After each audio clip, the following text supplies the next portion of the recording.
Listo. Bueno, buenos días. Estamos aquí en este seminario extraordinario, aprovechando la visita de Benjamin de Brie y Fernanda Martínez Ruiz. Benjamin es investigador del laboratorio de volcanes y magma de Clermont-Ferrand en Francia. Y Fernanda también está haciendo una estancia ya en la misma institución. Y para mí es un gusto poderlos tener aquí, ya que Benjamin trabaja desde hace mucho tiempo, es decir, cuántas décadas, en un fenómenos en volcanes, que es el deslizamiento, el colapso del edificio volcánico, algo que yo siempre he estudiado desde el principio. Entonces, para mí un honor tener aquí a Ben, es, digamos, un referente en la bibliografía internacional sobre esos temas. Y ellos hoy nos van a hablar sobre alteración de rocas, deslizamiento, posible error biológico en la estabilidad del edificio volcánico, ejemplo de América Central y México, con un enfoque, como pueden ver desde el título, multidisciplinario.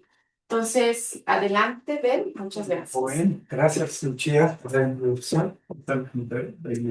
Esto es mi dedo. A ver, listo. Esto es mi dedo.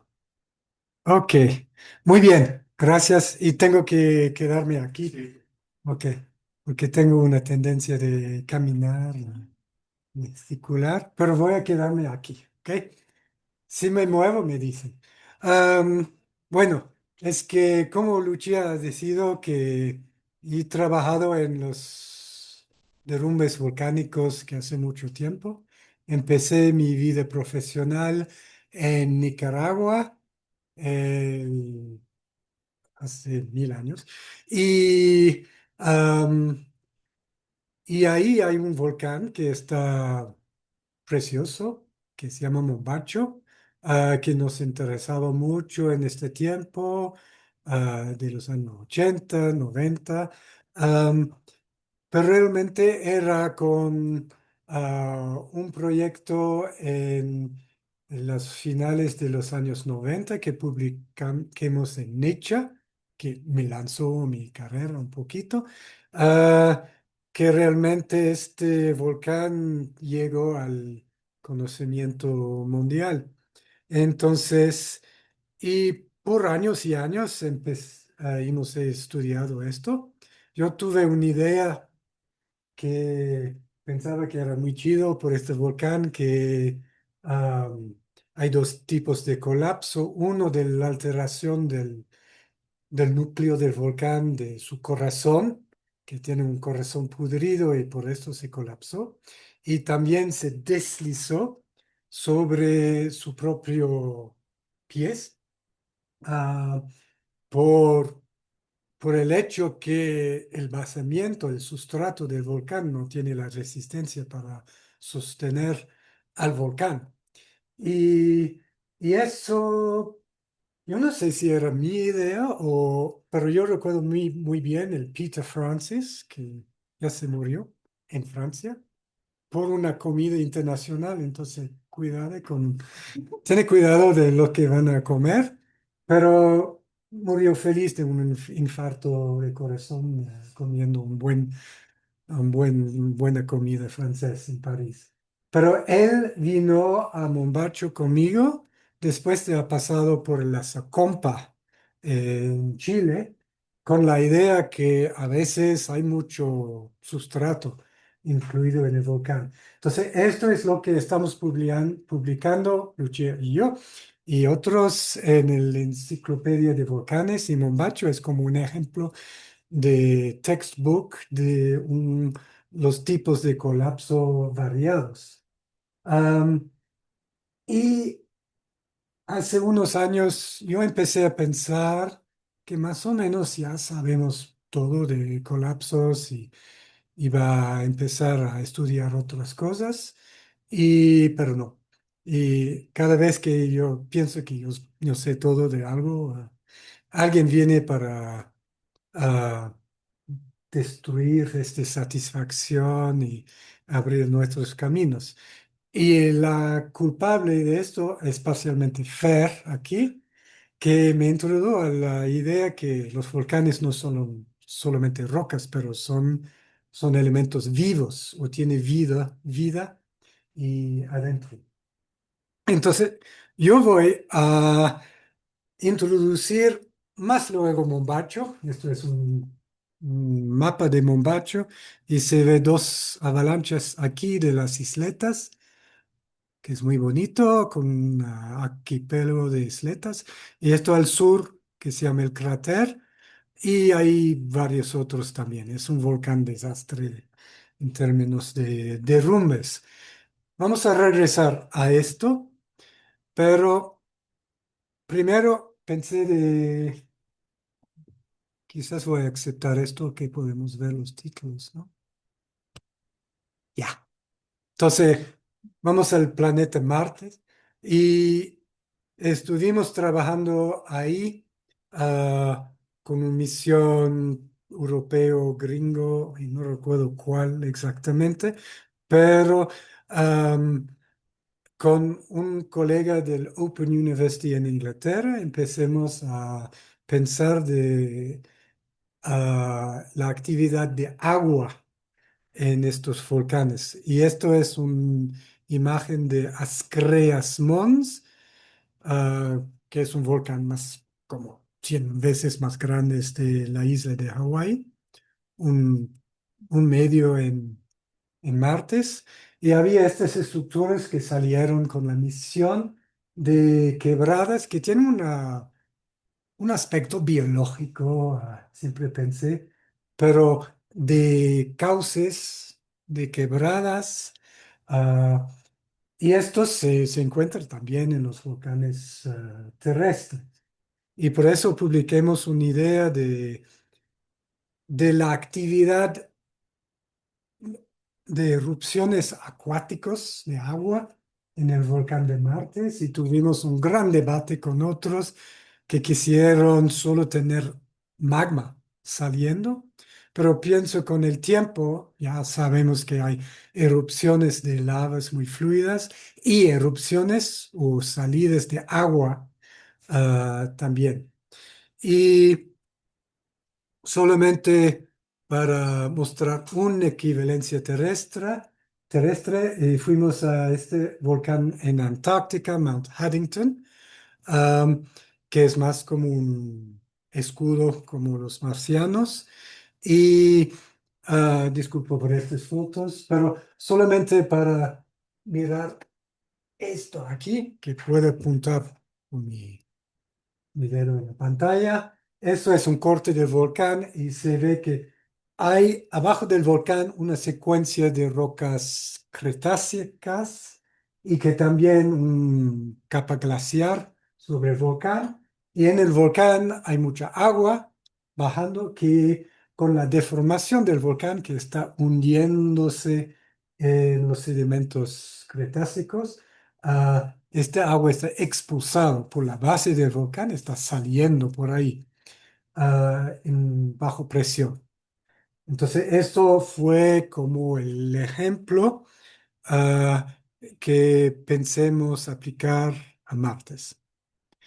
Y eso, unos años después, vino un ex estudiante mío francés, Audrey Delcamp, que quizás Pierre conocí en este tiempo. Y ella estaba trabajando en el volcán Meru en Tanzania y yo en el volcán Miga en Canadá. Y las dos vimos en los derrumbes mucha evidencia de agua saliendo de los derrumbes o del volcán. Entonces construimos un modelo de agua en volcanes y esto es uno de los dibujos de este artículo que salió en Bulvolk, que es como un corte clásico de un volcán con agua. Esto es el Mount Miga en Canadá y a la izquierda para ustedes es el antes, el pico que se llama el cerro ahí, es un domo volcánico. Hay un glaciar, hay mucha agua en el volcán y cuando se colapsó en 2010, hicieron 3 días antes una interdicción a venir en los valles bajos de este volcán en base del calor, porque su idea era que con la pérdida de agua del glaciar y de nieve, esto estaba entrando en el volcán y debía producir ah, un alto riesgo de un colapso. Y se colapsó. Se colapsó y lo que vimos después de colapso, con los primeros helicópteros que vinieron unas horas después, que el agua estaba saliendo, chorreando del volcán en grandes cantidades. Entonces, la idea que tuvimos en este tiempo era como un ciclo de agua por un volcán que se construyó, empezando con un pequeño volcancillo aquí, seco, pero con la lluvia y el tiempo el volcán iba a rellenar de agua hasta que situación más maduro de un volcán más o menos lleno de agua. El edificio el mismo muy permeable, lleno de fracturas, de hoyos, de tubos, de no sé qué, para dejar bajar el agua. Y con un poco de alteración o deformación se puede hacer también trampas para agua para rellenar aún más el volcán. Y con un colapso se puede cortar el volcán y dejar salir el agua y el círculo puede regresar y continuar al infinito. Ok, am, eso es los antecedentes.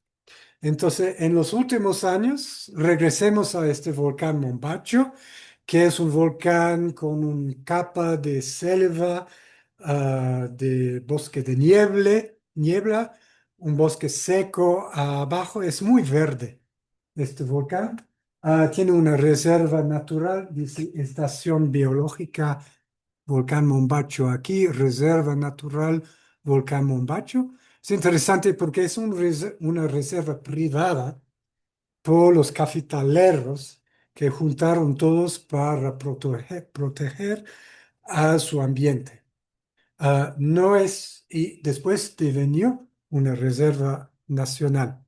Es un poco, bueno, raro en un país como Nicaragua que algo son los empresarios que se han juntado finalmente con el gobierno para hacer algo.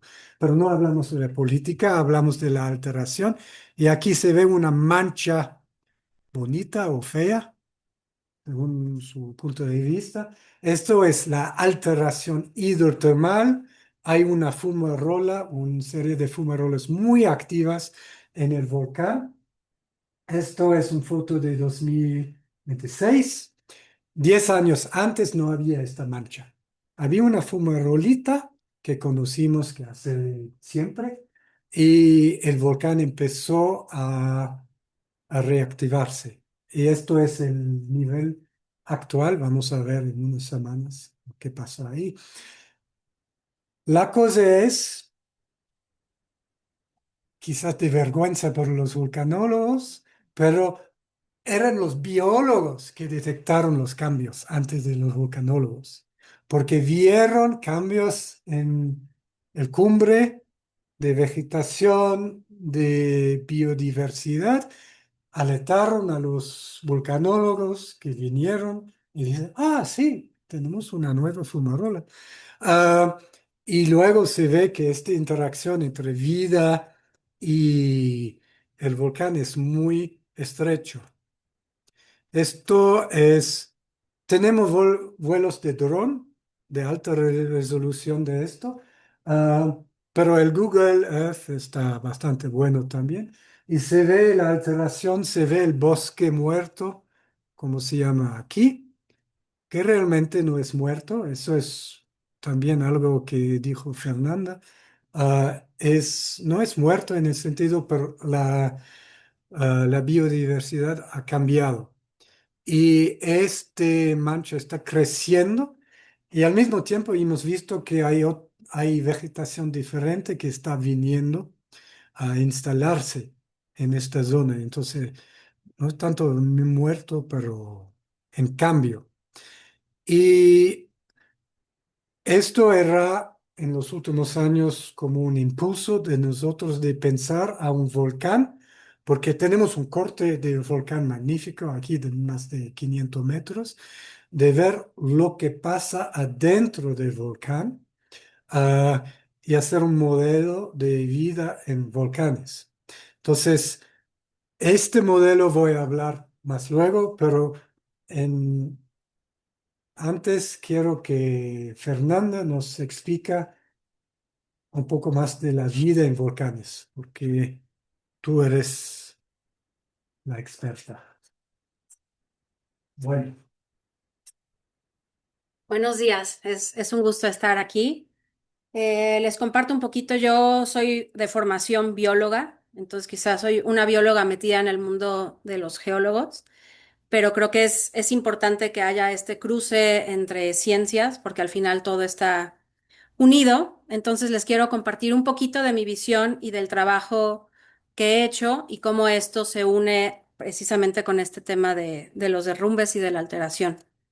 Entonces, si yo les pudiera presentar cómo veo un volcán yo, mi visión es como un edificio geológico con múltiples nichos ecológicos para el establecimiento y el desarrollo de la vida.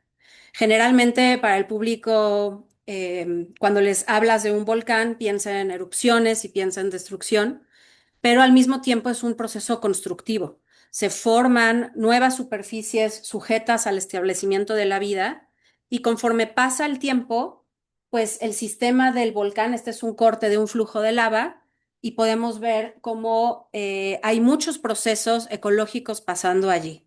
Obviamente hay diferentes formas de vida que si vemos la imagen anterior, cuando hablamos de vida casi siempre se piensa en animales o en la vegetación como bosques, selvas, pero hoy les quiero compartir de otras formas de vida.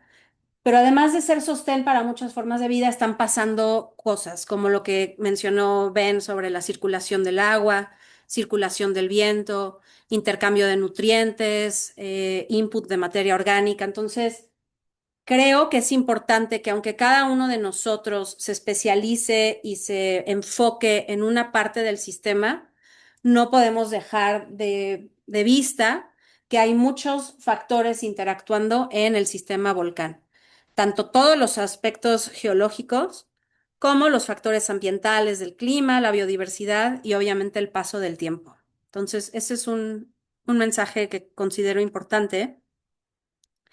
Y hablando de lo que he hecho en los últimos años, es precisamente esta relación entre los volcanes y la vida. Y lo podría yo resumir en dos partes, en dos procesos grandes. Uno es cómo los volcanes, cómo las rocas volcánicas son receptivas hacia la vida.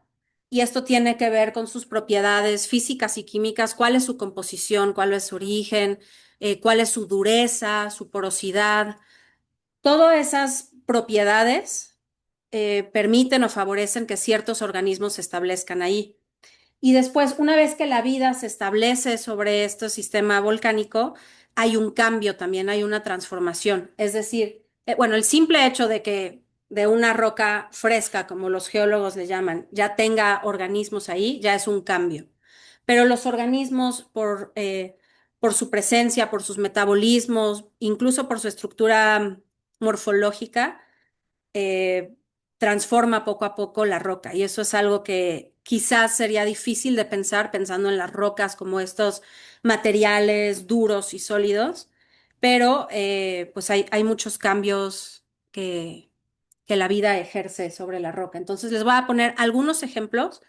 Y todo lo que les voy a poner es de microorganismos, porque les repito, muchas veces pensamos en la vida como estos grandes ecosistemas, vegetaciones, árboles, plantas, pero la mayor biomasa es en microorganismos y estos organismos están alterando la roca físicamente. Aquí podemos ver cómo al anclarse a la roca, al incrustarse, crean pequeñas fracturas, ocupan fracturas o poros preexistentes para establecerse, pero una vez que se establecen, continúan rompiendo y abriendo. Y eso en un ejemplo macro lo podemos ver con raíces de los árboles en las banquetas, cómo van quebrando la acera. Imagínense eso, pero en chiquitito y en un volumen enorme. Entonces, empieza a haber, no sé si alcanzan, bueno, no me voy a alejar de la pantalla, pero se ve en un tono más claro toda la estructura de la roca con las vesículas, las burbujas, y lo que aparentemente vemos en la superficie como organismos que están anclados en la superficie, realmente hay una exploración y una colonización interna de la roca. En esta imagen vemos un acercamiento y todas estas como hebritas que se ven como un estambre, son células que están explorando, entrando dentro de la estructura mineral, haciendo más espacios. También hay procesos de precipitación de ciertos minerales o disolución de minerales que entonces cambian la porosidad inicial de la roca. Entonces, aquí vemos también ejemplos. Estos son organismos, son líquenes, seguramente han visto manchas de colores en la roca, pero vemos que inmediatamente debajo de estos organismos hay fracturas, hay desprendimientos minerales que son incorporados a la vida o que por ahí precisamente el agua entra, el aire entra, bacterias y otros organismos entran. Entonces, aunque se vea muy pequeño, en una escala muy pequeña, realmente es un volumen muy grande. Y esto está pasando no solo en la superficie, sino hacia adentro del volcán. También hay organismos que segregan ciertos compuestos como pegamentos, que entonces aglomeran partículas. Entonces, por un lado pueden fracturar y romper, y por otro lado también pueden cimentar y endurecer partículas sueltas. Y si hablamos de alteración química, vemos que hay un movimiento y un ciclamiento de diferentes elementos que están contenidos en la roca y que por medio de disolución, de producción de ácidos, esos elementos se liberan, salen de la roca y se incorporan a la vida. Entonces, hay una transformación no solamente física, sino también química en el cual empieza a borrarse un poco la línea entre hasta dónde es roca, hasta dónde es vida en esta interacción tan cercana. Aquí vemos que elementos como el magnesio que está contenido en los olivinos del basalto es incorporado por el tejido y las células de los líquenes. Entonces hay también movimientos químicos. Y esta es una fotografía de microscopía electrónica de barrido, todavía a una escala más pequeña, en el cual las bacterias están penetrando, fracturando, rompiendo la roca y yéndose a capas más internas. No sé si se alcanza a ver hasta allá, pero aquí hay pequeñas células, también se ven pequeños filamentos explorando toda la superficie y el interior rocoso. Entonces, a una escala pequeña está sucediendo esto, están rompiendo, están entrando, están liberando elementos y eso puede cambiar la estabilidad de la roca y por lo tanto del edificio geológico. Eso es el siguiente paso. Entonces, regresando a Mombacho, al volcán, como enseñaba, ven que se ve como toda esta mancha verde bonita y luego toda esta parte de la fumarola aparentemente sin vida. He muestreado en estas zonas, tanto en los suelos como en la roca, y esto que vemos acá es un análisis de ADN en el que hemos encontrado vida, incluso en la parte más caliente, en la fumarola, sacando gases y vapor de agua, ahí hay microorganismos extremófilos que están haciendo actividades, no voy a decir desde ahorita si favorecen o no a la estabilidad de estas rocas, pero está habiendo un rol biológico ahí que, pues en muchas ocasiones ha pasado desapercibido. Generalmente nos enfocamos solo en un pedacito de lo que nosotros estudiamos y esta simplemente es una invitación, dos cosas, a ver el efecto grande que pueden tener las cosas pequeñas y ampliar nuestra mirada y también considerar en la ecuación de derrumbes y estabilidad otros factores como el de la vida. Entonces, bueno, eso es un pequeño resumen. Muchas gracias. Sí, ¿verdad? Sí.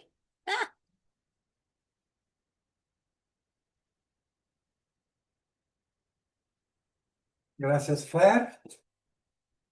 Gracias, Fer. Y ya, bueno, ya tenemos una pequeña introducción de cómo empecemos a pensar de agua en volcanes y vida. Y voy a explicar la conexión entre las dos ahora.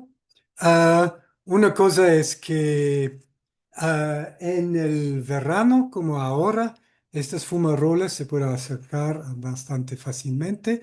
Am, Se ve que hay muchas rocas frescas, entonces hay muchos derrumbes y estos derrumbes nos dan muestras del interior del volcán también.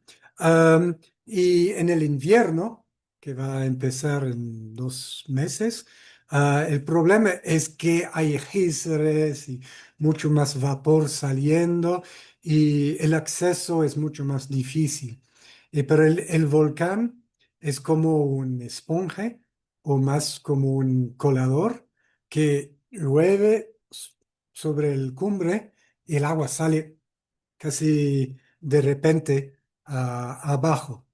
Y eso es decir que el volcán es como el agua, puede salir y circular en el volcán muy fácilmente. Entonces, yo estaba buscando unos imágenes para mostrar esto. am, y encontré este ejemplo de las Canarias de Tenerife. Se ve en este corte, más que todo el azul es donde está el agua y la mayoría del volcán es seco. Hay como un cuerpo de alteración hidrotermal, quizás, impermeable, probablemente al centro. Am, y el agua que se conoce por las galerías que se hacen en las Canarias, está muy por adentro del volcán. Am, ya tenemos un modelo. Es casi el mismo modelo que hicimos hace 10 o 15 años y no es sorprendente porque es lógico. Pero este modelo se encuentra en todas partes. Esto es de un artículo que encontré en Nature. Y como Nature son pendejos y no me permite sacar, disculpa, ah, no me dejan sacar sin pagar. Esto es un piratio de un corte del volcán Fuji, pero se ve exactamente lo mismo que el agua se circula adentro del volcán muy fácilmente. Y estos dos son cortes que saqué de un libro que se llama Deep Life y yo les sugiero buscarlo, comprarlo. Hay en Kindle, hay en papel. El autor es muerto y era un geólogo que se convirtió en biólogo. Y el libro es todo sobre la búsqueda de vida en las profundidades de la Tierra. Pero también tenemos cortes como eso. Ese es Mount Taylor en Nuevo México. Es un volcán que tiene 2000 metros de altura y se ve los trazas de circulación del agua que salió del volcán y salió en manantiales en el rift de el Río Grande. Ah, y hay mucha evidencia de la circulación rápida de agua dentro de rocas volcánicas y sedimentarias también. Y esto es una parte más como exploratorio que saqué de mi libreta. Am, y porque estamos realmente en la fase inicial de este estudio. Esto es una imagen de un volcán, un corte, en el cual estoy tratando que pensar de todas las estructuras y elementos que se puede favorecer la circulación de agua. Hay fracturas en las lavas, hay los poros entre los clastos volcánicos, etcétera, y dónde se podría tener la vida. Y por supuesto, hay una parte que es too hot al centro del volcán, si es un volcán activo, pero la mayoría del volcán tiene temperaturas bajo de 200 grados, que es perfecto para la vida, al menos extrema. Y pensando de eso, sí hay esta parte que es too hot, pero hay una parte que es cálido y bueno, hasta una parte que quizás en un volcán muy alto puede ser demasiado frío por la vida. Pero la mayoría del volcán es en condición perfecto para sostener una buena vida, no siempre extrema. Bueno, es extremo porque no hay luz, pero la clave es el H2O, la lluvia, que puede, cuando se caiga sobre el volcán, va a pasar por el suelo, va a llevar con él nutrientes, oxígeno, etcétera, etcétera, todos los elementos necesarios por la vida. Entonces, este gradiente hidráulico, ah, ¿cómo se dice? Que da al volcán, estoy buscando la palabra, da al volcán todo lo necesario para sostener vida dentro de todo el volcán, por esta bomba de agua.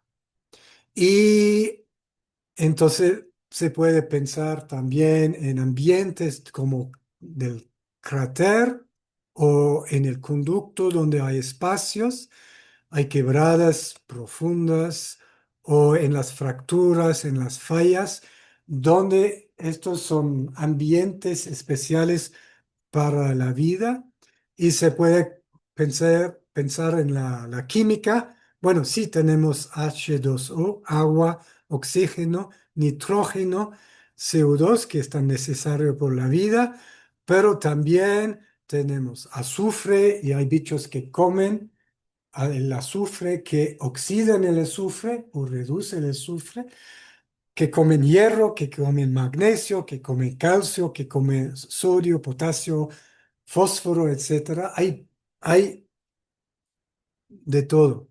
Entonces, hasta que hay elementos radioactivos que se pueden utilizar. Entonces, hay de todo necesario para sostener la vida, especialmente con esta bomba de agua. Y para terminar, para regresar a Mombacho, aquí pensé andar a la pantalla para mostrar, pero si vamos a las isletas, este colapso ligado a la debilidad de las rocas de substrato. Si se mira a estas rocas de substrato, están llenos de vetas, de calcio, de todavía no sé qué exactamente, pero se ve una circulación fuerte, pero no una alteración hidrotermal. Es una alteración a baja temperatura en presencia de gases como CO2 volcánicos que se han debilitado esta parte. Entonces, se puede imaginar que la bomba de agua del volcán estaba alimentando las rocas del substrato. Eso es una ignimbrita que se llama piedra cantera en Nicaragua. Ah, y este piedra cantera, en efecto, es lleno de vida que está alterando a esto. Y esto es un nuevo componente probablemente para que ha generado el colapso de esta parte. Y en el volcán al otro lado, donde sí tenemos alteración hidrotermal, pero esta alteración, si recuerdan la foto, es muy localizado. Pero el resto del volcán está sometido de esta transferencia de aguas, esta alteración biológico. Y lo que quiero hacer el mes próximo es regresar a ver esta avalancha, sacar muestras, porque estoy medio convencido ahora que la alteración que hemos visto ahí no es totalmente alteración hidrotermal, pero hay una gran parte de alteración biológica. Y exactamente cómo podemos diferenciar los dos. Por ejemplo, hay arcillas de alteración de alta temperatura y de baja temperatura biogénica que podemos buscar en la avalancha. Entonces, esto es como trabajo en progreso, work in progress. Y para resumir, tenemos agua en volcanes de sobra. Tenemos vida en los volcanes en todas partes y cada roca que veamos la vida. La bomba de agua es importante para eso, que es también una bomba de nutrientes, que es una bomba de vida, bombeando, haciendo esta circulación. La vida se alimenta de la roca también y por eso la roca se debilita y por eso los volcanes debilitados se derrumban. Eso ya sabemos, pero hemos ignorado este último de la alteración biogénico en este proceso. Y finalmente, sí, yo puedo exprimir, Fernanda puede mostrar ejemplos, pero hay mucho que no sabemos, como cómo se hace la alteración, cuándo y cuánto y dónde, etcétera. Y eso es el trabajo en progreso. Y quizás podemos hacer juntos también. Gracias.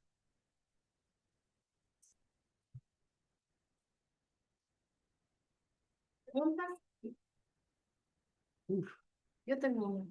sí, En escala de tiempo, esa alteración, bueno, esa actividad orgánica debilitando la roca, en una escala de tiempo, o sea, ¿cuál es su progresión en el tiempo respecto a lo que es la alteración hidrotermal?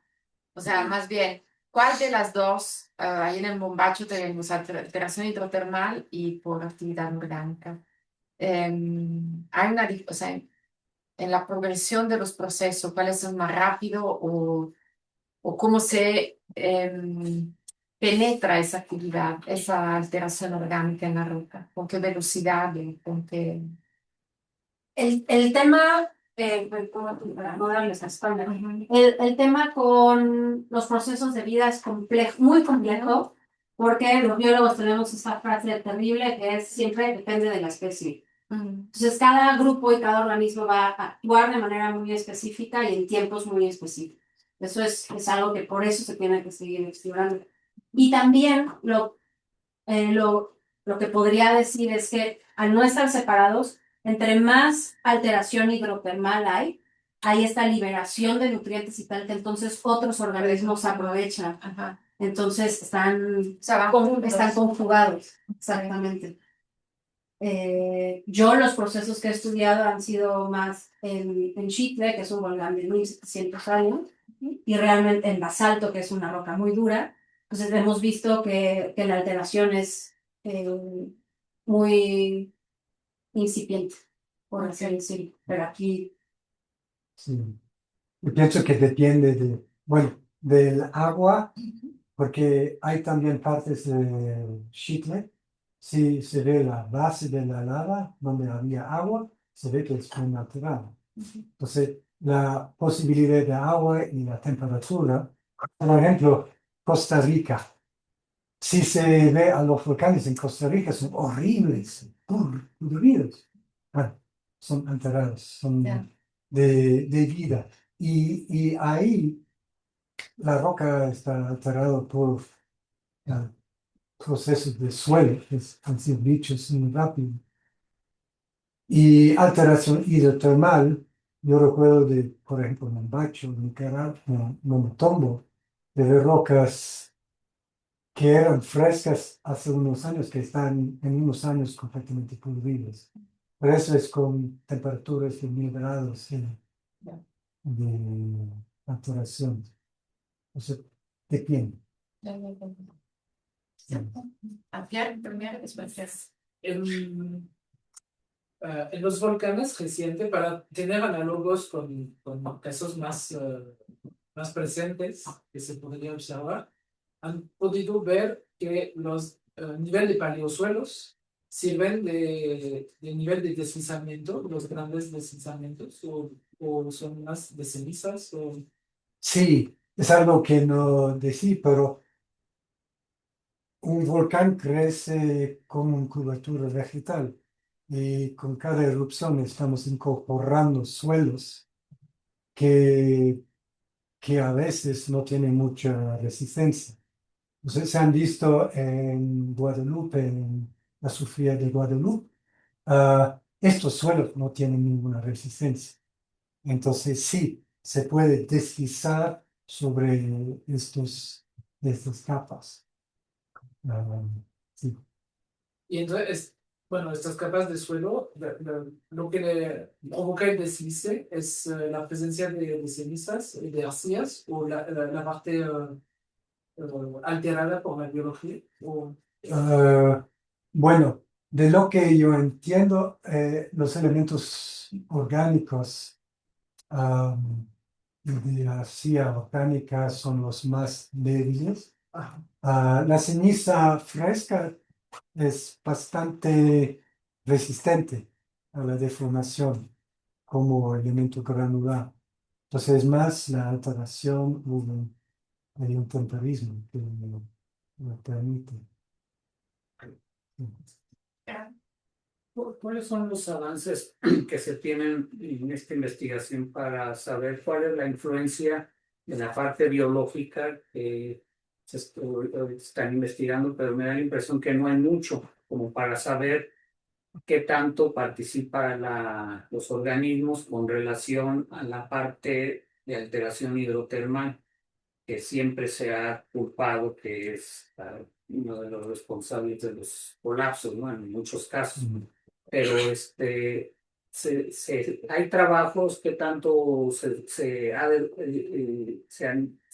trabajado en esto como para tener una aproximación de cuál es la participación biológica en esto, o cuánto se esperaría encontrar, como para decir, bueno, pues sí es significativa o todavía no se sabe nada de eso. Realmente creo que estamos empezando en ese sentido. La primera pregunta es saber quiénes están allí. Y eso es lo primero que estamos haciendo en este volcán.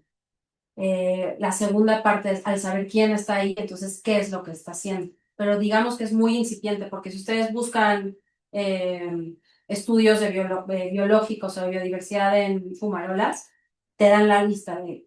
Como que también desde la biología ha estado muy cerrado a que estudias un lugar y te dan el listado de especies y ya. El siguiente paso es ver cuál es el impacto de la actividad que están haciendo. Entonces, sé que es frustrante no poder dar una respuesta ya directa de cuánto es el impacto o a qué velocidad, pero creo que es bastante nuevo a esta aproximación.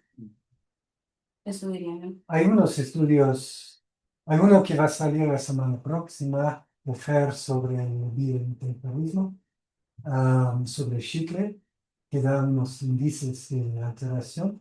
Pero en Hawái, por ejemplo, se han mirado la alteración y la velocidad de la alteración biológico en los lagos.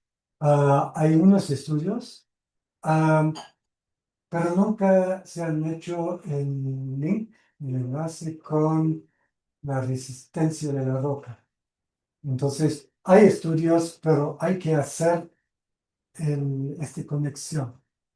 Y luego estamos, por ejemplo, hablando con la gente de Múnich y de Estrasburgo, que hacer unos experimentos en que metemos una roca, lo alteramos con bichos y después veamos los cambios de resistencia. O sea, todo eso, lo que les decía de la disolución y la precipitación secundaria, cambia por completo la dureza de la roca y la resistencia que hay. Eso sí hay un montón, pero ya aplicado específicamente a fumarolas o a este tipo de ambientes, falta hacer ese enlace. Pues, Sí. ¿Otras preguntas?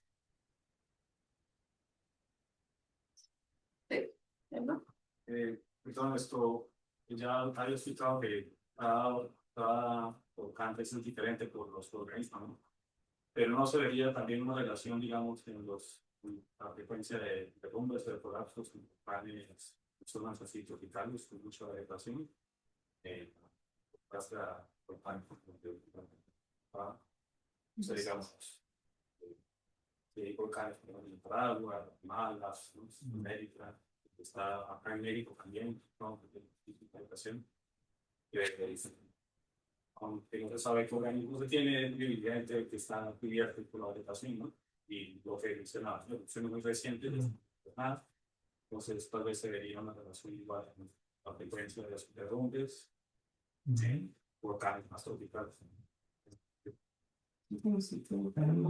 Eso sería un muy buen estudio estadístico, a ver si hay más colapsos en sitios más húmedos.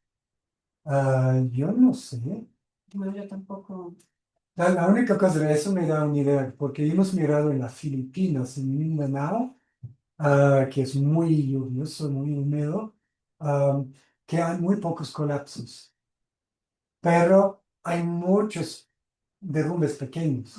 Y es como se altera y se erode tan rápido que los volcanes no tienen tiempo para colapsar. Pero no sé. Creo que es un poco como esta ecuación que digo, que tiene que ver el volcán en sí, como el tamaño, el tipo de lavas, etcétera, etcétera. El tiempo no es lo mismo un volcán recién formado que uno, el clima, como el régimen climático en el que está, de lluvia, de temperatura, de tal, la vida. Entonces son como un set de muchos factores que sería muy interesante modelar. Y yo siento que es caso por caso. Quizás haya patrones, pero que sería muy interesante asignarle un valor a cada uno de estos factores y ver cuál juega, cuál tiene más peso en cada situación. Sí. Una pregunta, en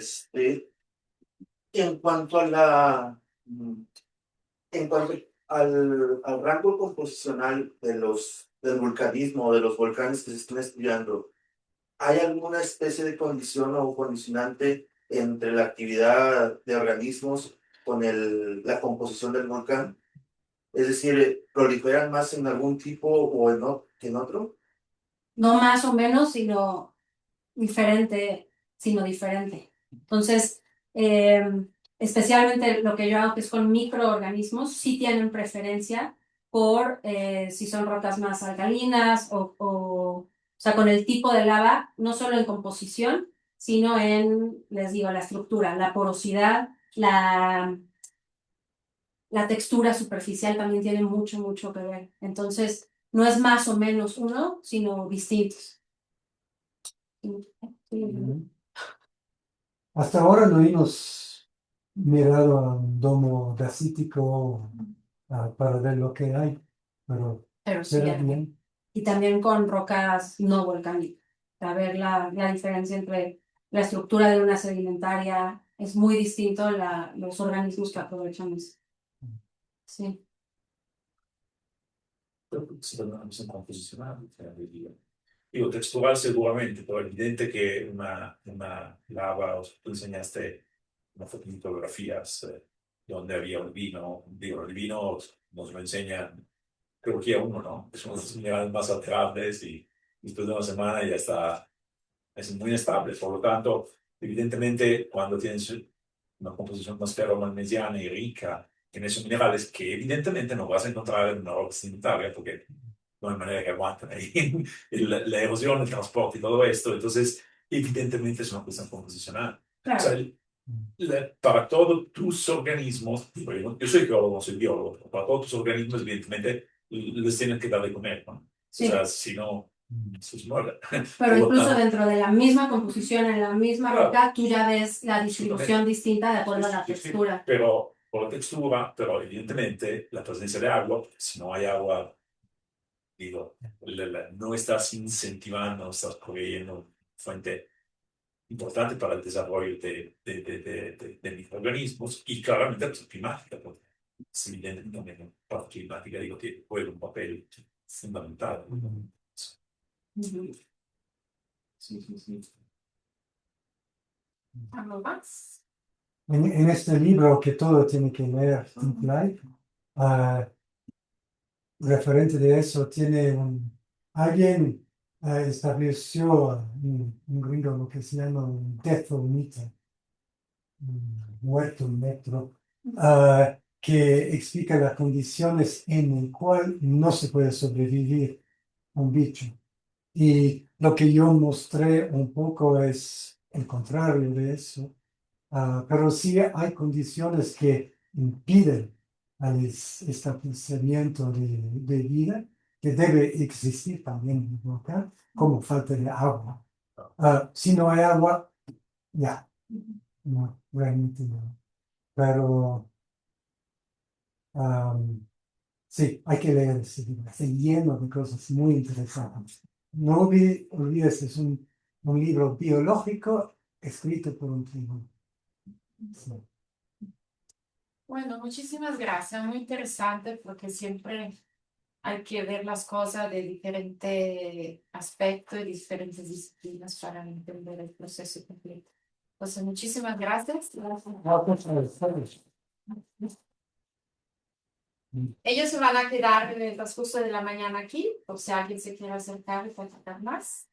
Y ha sido un gusto tenerlos acá. Gracias. Muchas gracias. Muy bien.